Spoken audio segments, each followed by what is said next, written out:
মিছৰ ওপৰত মিছা মাতিছে মুখ্যমন্ত্ৰী হিমন্ত বিশ্ব শৰ্মাই। অসমৰ ৰাইজৰ মুখত আভুৱা ভাৰিছে মুখ্যমন্ত্ৰীয়ে। হত্যাকাৰীৰ পক্ষত কথা কৈ ৰাইজৰ সহানুভূতি ল'ব নালাগে। কাক মহে খাইছে সেই কথা অসমৰ মানুহে জানিব বিচৰা নাই। অসমৰ ৰাইজক জুবিন গাৰ্গৰ মৃত্যুৰ প্ৰকৃত কাৰণ লাগে। প্ৰসংগ প্ৰাণৰ শিল্পী জুবিন গাৰ্গৰ ন্যায়। প্ৰাণৰ শিল্পী জুবিন গাৰ্গবিহীন অসমীয়া জাতিৰ প্ৰায় তৃতীয়টো মাহ। আজিও প্ৰাণৰ শিল্পী জুবিন গাৰ্গৰ মৃত্যুৰ ন্যায় বিচাৰি সামাজিক মাধ্যমত চলি আছে ডিজিটেল আন্দোলন। অসমৰ জনতাই জানিব বিচাৰিছে কি কাৰণে মৃত্যু হৈছিল প্ৰাণৰ শিল্পী জুবিন গাৰ্গৰ। শেহতীয়াকৈ জুবিন গাৰ্গৰ মৃত্যুৰ ন্যায়ৰ বাবে ডিজিটেল আন্দোলন চলি থকাৰ মুহূৰ্ততেই নাফুট নাচুট মন্তব্য মুখ্যমন্ত্ৰী ডক্টৰ হিমন্ত বিশ্ব শৰ্মাৰ। সংবাদমেল আয়োজন কৰি মুখ্যমন্ত্ৰীৰ মন্তব্য, জেলৰ ভিতৰত শান্তিত থকা নাই সিদ্ধাৰ্থ শ্যামকানু। ৩ মাহ পকাতে শুব লগা হৈছে সিদ্ধাৰ্থ শ্যামকানু। কাৰাগাৰতে শুকাই ক্ষীণাই গৈছে 5 অভিযুক্ত। আজি 3 মাহ হৈ গ'ল। আগতে মোক কি কোৱা হৈছিল যে এওঁলোকৰ লগত ভাল, এতিয়া কোনে ওলালে? বাৰে বাৰে ইনকুৱাৰীটো বেয়া বেয়া বেয়া বুলি কোনে কৈ আছে? যিসকলে সিদ্ধাৰ্থ আৰু শ্যামকানুক দোষী সাব্যস্ত হোৱাটো নিবিচাৰে। প্ৰথমতে কি কৈছিল, ভাল জেলত লৈ গ'ল, অতিথিশালাত লৈ গ'ল। এতিয়া আপোনালোকেতো এদিন হ'লেও লিখিব লাগে যে 3 মাহি মাটিত শুই আছে বুলি। কোনেওতো নিলিখে।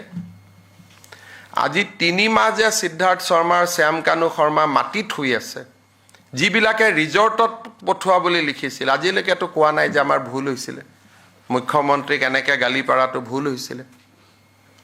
ক'ব লাগিছিল নাই? কোনোবাই কওকচোন। তাতে ভূত ওলাই ভাবে, ৰাতি চিঞৰ বাখৰ হয়, মহৰ আঁঠুৱা দিয়া নাই, মোবাইল ফোন দিয়া নাই, খাব ভালকৈ পোৱা নাই, জেলৰ যি নিয়মতকৈ এটা টুকুৰা ৰুটি ভালকৈ খাব দিয়া নাই। 3 মাহটো হৈ গ'ল চাওঁতে চাওঁতে। কোনেওতো জামিন ল'ব পৰা নাই নে পাৰিছে? কওক। মুখ্যমন্ত্ৰী ডক্টৰ হিমন্ত বিশ্ব শৰ্মাৰ এই মন্তব্যৰ পাছতেই প্ৰতিক্ৰিয়া প্ৰকাশ KMSSৰ নেতা আকাশ দলেৰ। ইয়াত কাক মহে কামুৰিছে সেই কথা জানিবলৈ আমি ৰৈ থকা নাই। জুবিনদাৰ প্ৰকৃত ন্যায়টোহে আমাক লাগে। ছিংগাপুৰত জুবিনদাৰ লগত কি হৈছিল সেয়াহে আমাক লাগে। হত্যাকাৰী প্ৰসংগত কথা কৈ মানুহৰ সহানুভূতি লোৱাৰ প্ৰয়াস নকৰিব। ইয়াৰ লগতে মুখ্যমন্ত্ৰীক উদ্দেশ্যে আকাশ দলেৰ মন্তব্য, জেলত মানুহে কেনেকৈ থাকে আমি জানো, অসমৰ ৰাইজক ব্লেকমেইল কৰাৰ প্ৰয়োজন নাই। মিছামিছি কথা কৈ জুবিন গাৰ্গৰ ন্যায়ৰ সংগ্ৰাম নোহোৱা কৰিব বিচাৰিছে মুখ্যমন্ত্ৰীয়ে। মহে কামোৰা কথাটো আমি চাই থাকিবলৈ ৰৈ থকা নাই। ইয়াত জুবিন দা কি পৰিস্থিতিত কোনে ছিংগাপুৰত হত্যা কৰিলে সেইটোহে আমাক লাগে।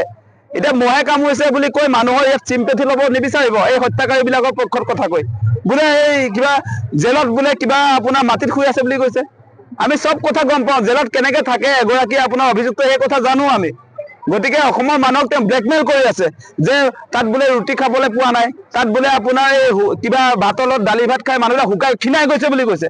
ক্ষীণাই গৈছে বুলি কৈছে মানে ক্ষীণাই গৈছে বুলি কৈ আমাৰ অসমৰ মানুহক দেখুৱাইছে যে এইবিলাক মানুহক জেলত শাস্তি দিয়া হৈছে। চব মিছা কথা।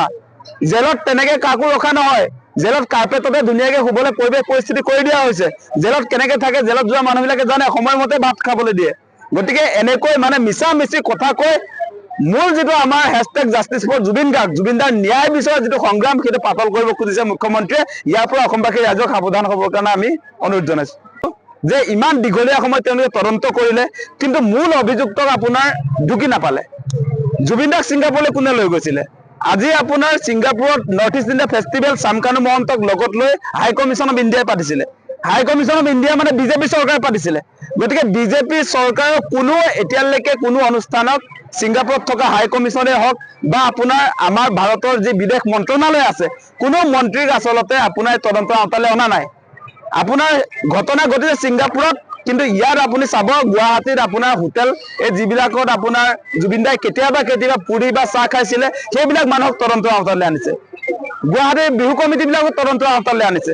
গতিকে তদন্ত কৰিব লাগিছিলে ছিংগাপুৰৰ আছাম এছ'চিয়েশ্যনৰ যিবিলাক সভাপতি সম্পাদক, তদন্ত কৰিব লাগিছিলে এই য়ট পাৰ্টি কৰোঁতে যে জুবিন দাই সাগৰত পৰি মৃত্যু হ'ল, তন্ময় ফুকন যিগৰাকী অৰ্গেনাইজাৰ, সেই মানুহজনক আপোনাৰ তদন্ত আওতালৈ নানিলে, গ্ৰেপ্তাৰ নকৰিলে। তাৰপাছত তেওঁলোকে চাৰ্জশ্বিট দাখিল কৰিব বোলে। সেই চাৰ্জশ্বিটটো হ'ব আপোনাৰ 3500 পৃষ্ঠাৰ।